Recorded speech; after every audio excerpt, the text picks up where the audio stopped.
John said in 2 Corinthians 12 verse 7, "Because of these surpassingly great revelations. Therefore, in order to keep me from becoming conceited, I was given a thorn in my flesh, a messenger of Satan, to buffet me." What does buffet mean? It means to hit, slap, punch, shake, throw, cause harm and torment. Paul's thorn in the flesh was demonic attacks against his earthly vessel, his flesh body.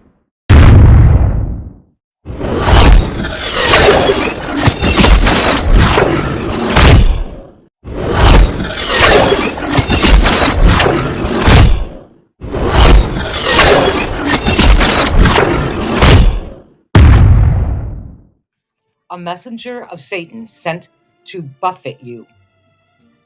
When I had first looked at the scriptures in 2 Corinthians 12:7, one of the translations said torment you.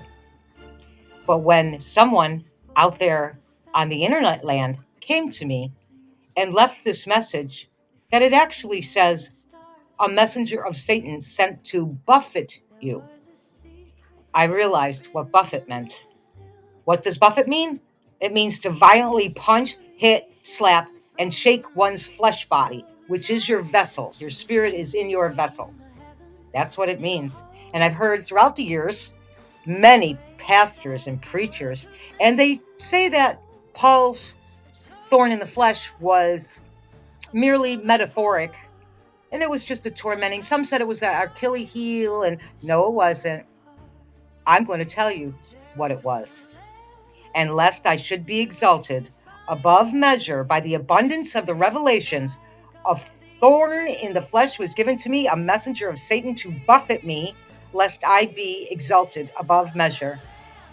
Oh, people, let me tell you, the thorn in the flesh is demonic attacks. This is really true. I know this because this is exactly how it happened. I started getting the revelations in Las Vegas back in 2007 and 8 and 9. And then the devil came after me. And he hadn't stopped. Didn't matter. He did not stop. And these things were even witnessed by other people, my roommate who got attacked as well, and just people I worked with. It was absolutely terrifying back then because I was afraid of the devil. A lot of people say they're not afraid of the devil. They go around calling other people the devil. They don't know the difference between a personality and the devil, and they're going to find out. So it's probably not a good thing you say this to people, because if you start accusing people of being the devil, that's so slanderous. What is happening to me? It really is. People, you got to stop. That's demonic. It's you don't know until you've met the devil what really is demonic. And the thorn in the flesh of Paul's was demonic attacks. During decades of seeking God's truth and spiritual understanding, surely not man's, after the things I've heard about everything that used to make me cry until Jesus started teaching me, it was actually really simple. It was simple for me to understand, although it sounds terrifying when I start to tell you about some of these situations, because it was terrifying to me back then when I didn't know Jesus. I wasn't close to Jesus, and I didn't understand biblical words. I don't know which I was more terrified about back then, that God's words were really true, or these horrible attacks that my roommate and myself wouldn't stop. Probably both. But I'm thankful for him now, because when I look back, I say, oh my gosh, God, you taught me so much about the demonic realm, the dark realm, and the different kingdoms. I would never believe it in my entire life. It's amazing. I understand it fully today, but not so much back then when I didn't see the scriptures. I didn't know them. God's words are true. It just depends on who you think God's words are. Many have just been taught wrong with wrong interpretations. Satan and his demons were sent and allowed to harass and buffet Paul. Satan would have loved for Paul to become conceited and fall. Really, that was his objective. There's nothing like getting the snot kicked out of you by invisible fists, kicks, slashes to your body, and punches to your face, and slams in the head of your forehead. It actually does keep you humble, because nobody but God can keep me safe from them. And them, when God says over and over, do not fear them, he's not talking about humans.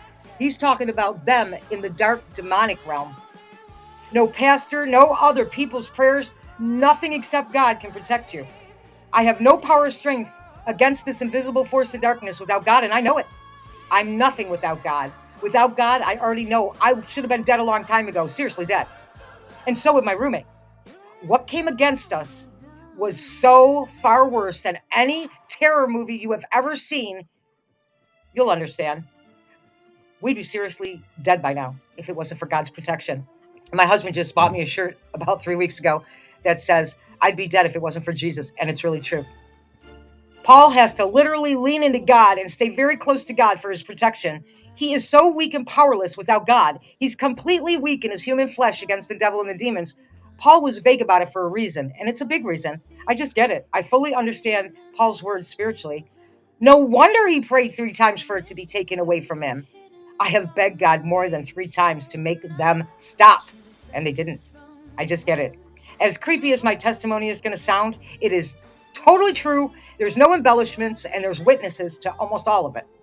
I'm flipping telling the truth to you, and you must realize it's the truth. It will give you chills when you finally process that the devil and demons in the spiritual dark realm, they're able to come down here into our world on earth, and they literally attack humans. Now, they won't attack their own, but they will attack those who they see the light in. They don't like us.